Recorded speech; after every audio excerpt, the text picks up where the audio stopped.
we did that any bunch of kids could ever have. I think God just meant for Mama to have that big house full of kids because she knew, or he knew, that she'd be able to handle it.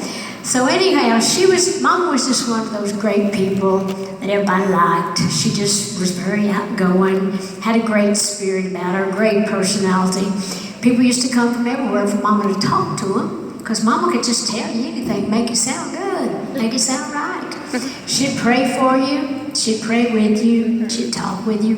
Whatever it took, everybody always went away feeling better after they'd talked to Mama. Of course, she was a preacher's daughter, so my Grandpa Jake was her dad, and she had that spirit about her.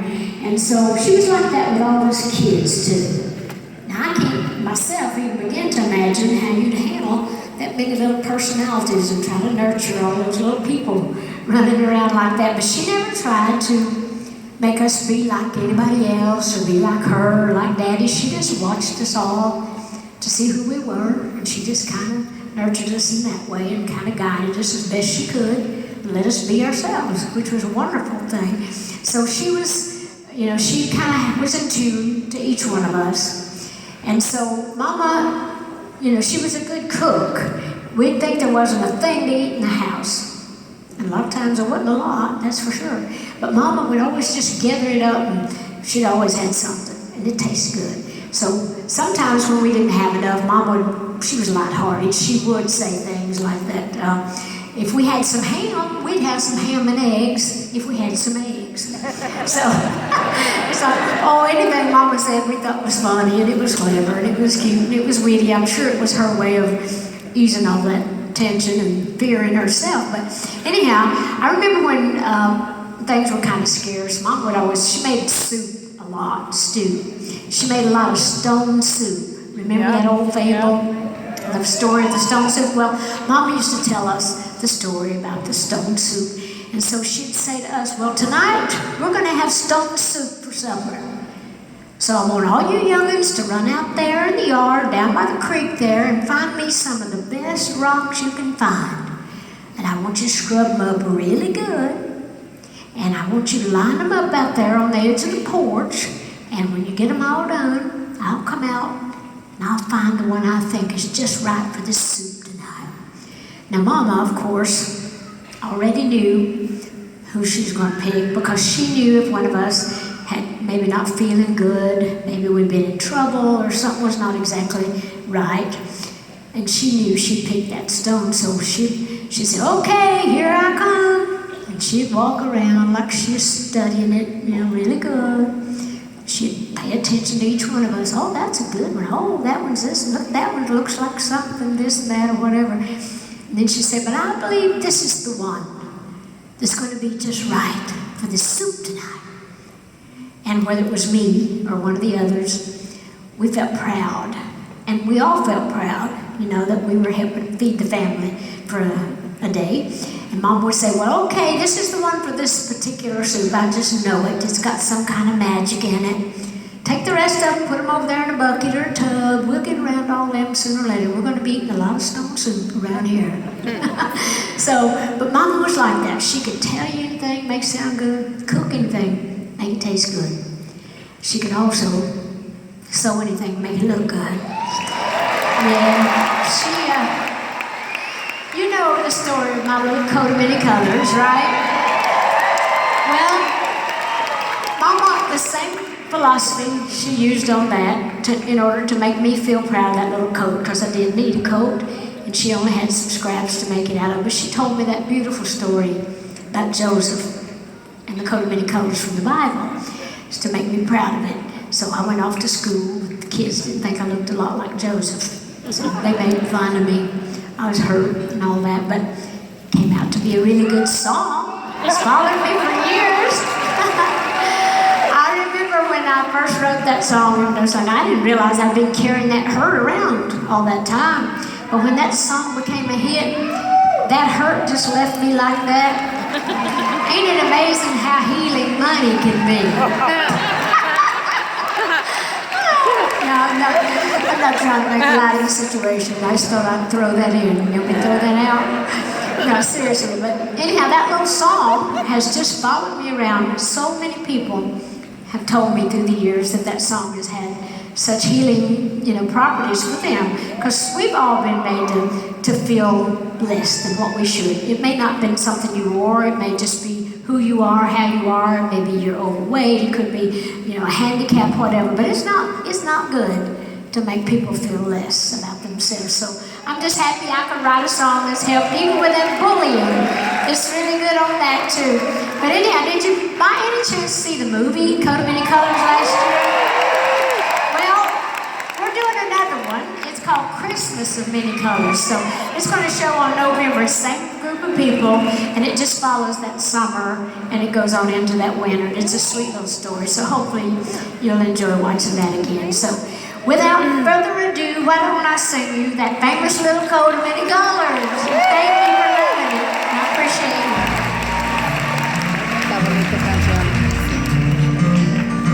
Back through the years I go wandering once again, back to the seasons of my youth, and I recall a box of rags someone gave us, and how my mama put the rags to use.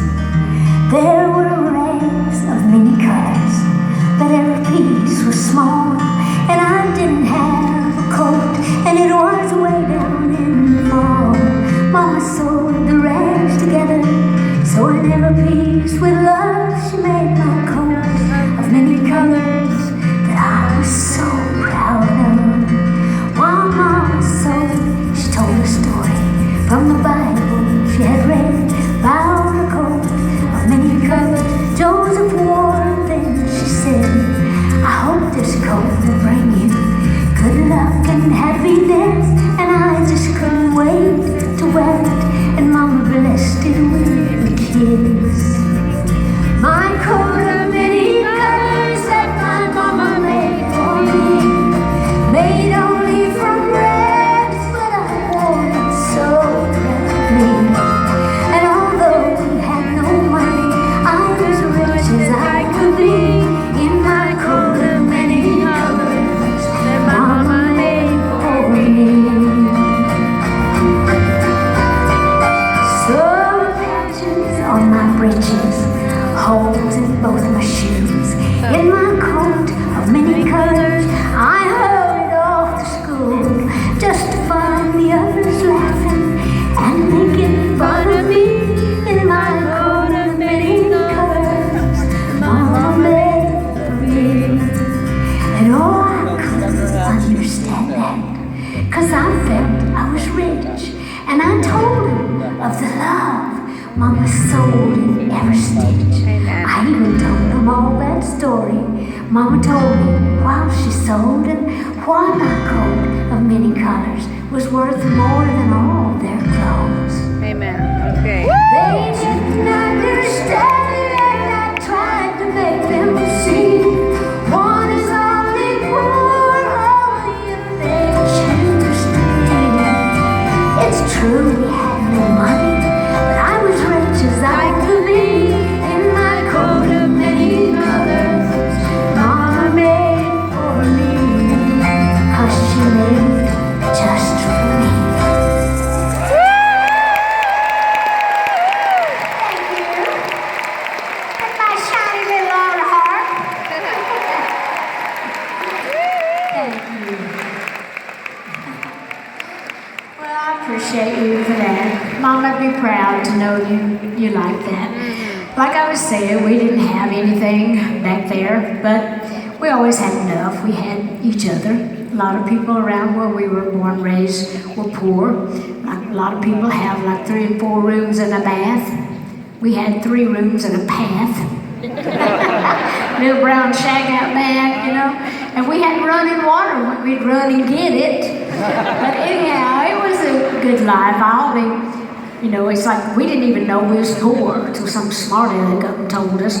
But even now, thinking back on it, we didn't, it was just, I think back, I don't know how Mom and Daddy made it, but they never complained. My daddy was one of the sweetest people in the world. Hard working man. If you're lucky enough to have a good daddy, that's another great gift. Well, Mom and Daddy were just as opposite as night and day. Mom was very outgoing and just never met a stranger. My daddy was very quiet and reserved, shy really. He didn't talk unless somebody was talking to him, and then he didn't just go on and on. Then he'd just answer what you talked about. My daddy never had a chance to go to school. He's from a family of about 15 kids, so when you're brought up like that, you just have to go out in the fields and help feed the family. But my dad was a good and smart man. He couldn't read and write, but he was one of the smartest people I ever knew. Daddy knew how to barter. He knew how to trade and all that. He had that good old common, what we call horse sense. They call it street smarts, I guess, in the city. But my daddy, he was really good, and he never had been out in the Smoky Mountains where he was born and raised, and we were born and raised there in Sevier County. And so when we started to multiply at a pretty fast rate of speed, and there's 8 children younger than me. I have a sister and 2 brothers older. But when we were beginning to multiply, Daddy was having a hard time keeping enough food on the table and all that. And in that part of the country, a lot of the men were going up to the big cities, working in the factories and the mills and plants. And a lot of my dad's people and our neighbors were going up to Detroit, Michigan. He had a couple of brothers, some cousins, and some friends. They were working in the car plants up there. Daddy didn't want to go. He didn't want to leave Mom and all those kids, and he just really didn't want to go because he couldn't read, and he didn't want to be somewhere he'd feel out of place.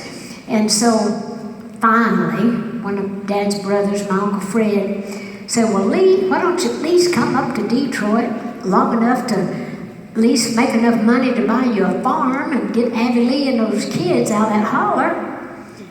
So Daddy thought, well, maybe I will go. So he went to Detroit with Fred and some of them, and he got so homesick, he almost died. He came back in a few weeks, said, I'll live and die right here in these hills. I'll raise my kids the best way I know how. And he did all right, if you ask me. We always had a roof over our head. Even if it leaked, and it did.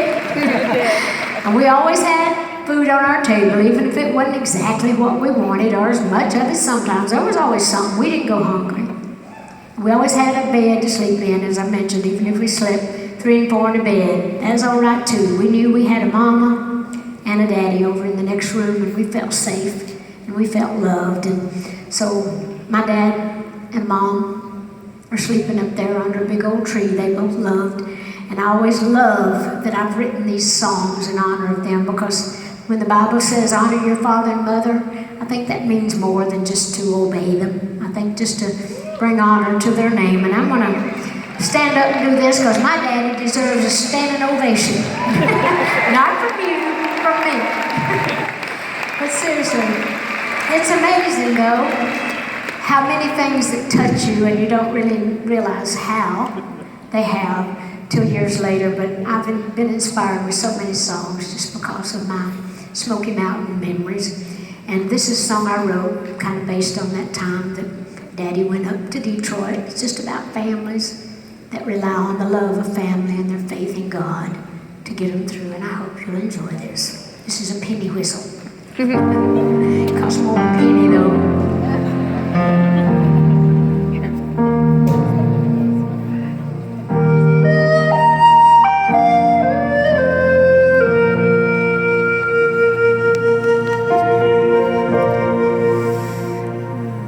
You ought to go north, somebody told us, 'cause the air is filled with gold dust, and fortune falls like snowflakes in your hands. Now, I don't recall who said it, but we'd spent our lives on credit, so we just headed out to find our promised land.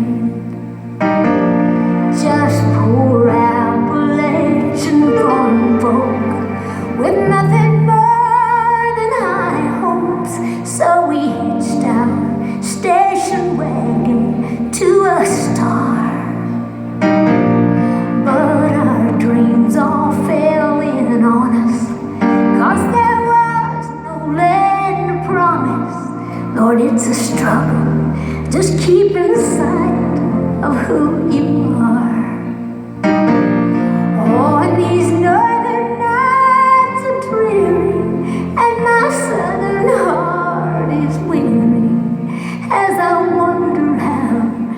old folks are back home. But I keep leaning on my Jesus to love and guide and lead us.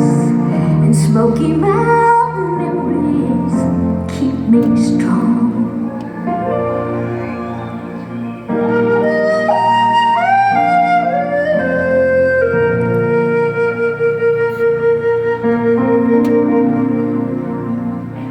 You know, I've been thinking just a whole lot lately about what's been and what awaits me. It takes all I've got to give what life demands. Lord, you go insane if you give in to it. Life's a million rather I've been through it. I'm just grateful I'm creative with my hands. Oh, and these northern nights, they're dreary. These old southern eyes grow teary as I wonder how the old folks are back home. But me, I'm leaning on my Jesus. I know He'll love and guide and He'll lead us. And Smoky Mountain memories keep me strong. If I keep looking to the bar, He'll keep my head above the water. And Smoky Mountain memories keep me strong.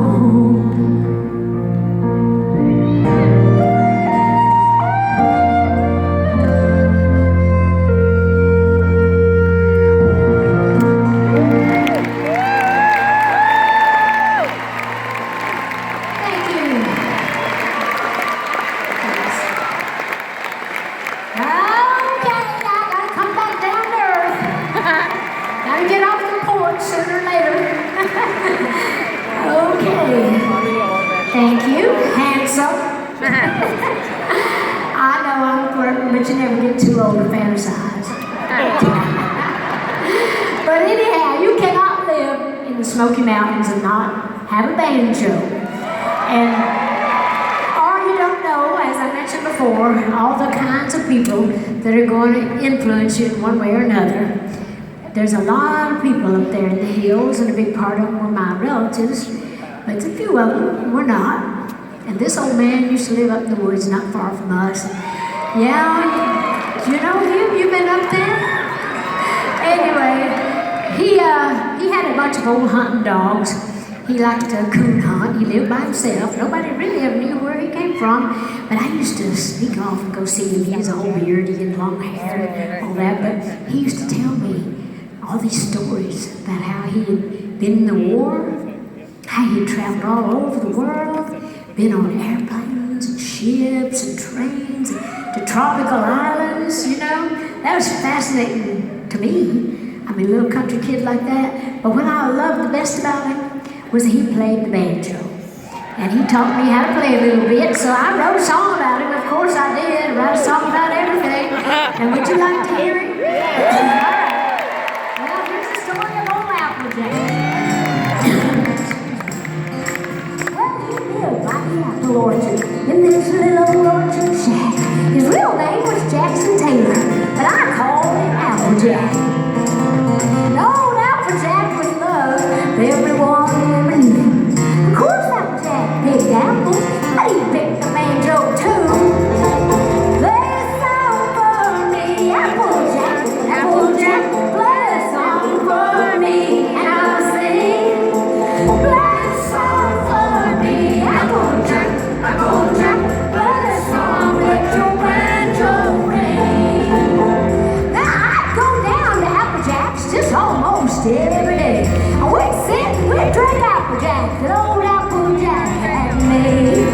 Then he'd take his banjo down and then he'd ask me if I'd sing. He'd let me play the banjo while he played my tambourine. Play a song for me, Applejack, Applejack. Play a song for me and I'll sing.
you do know Applejack? That's a fun, easy song to sing. I know when I first wrote that, it like that drove me crazy. Couldn't get that tune out of my mind. I bet tomorrow when you're at home doing something, you'll be singing, play a song for me.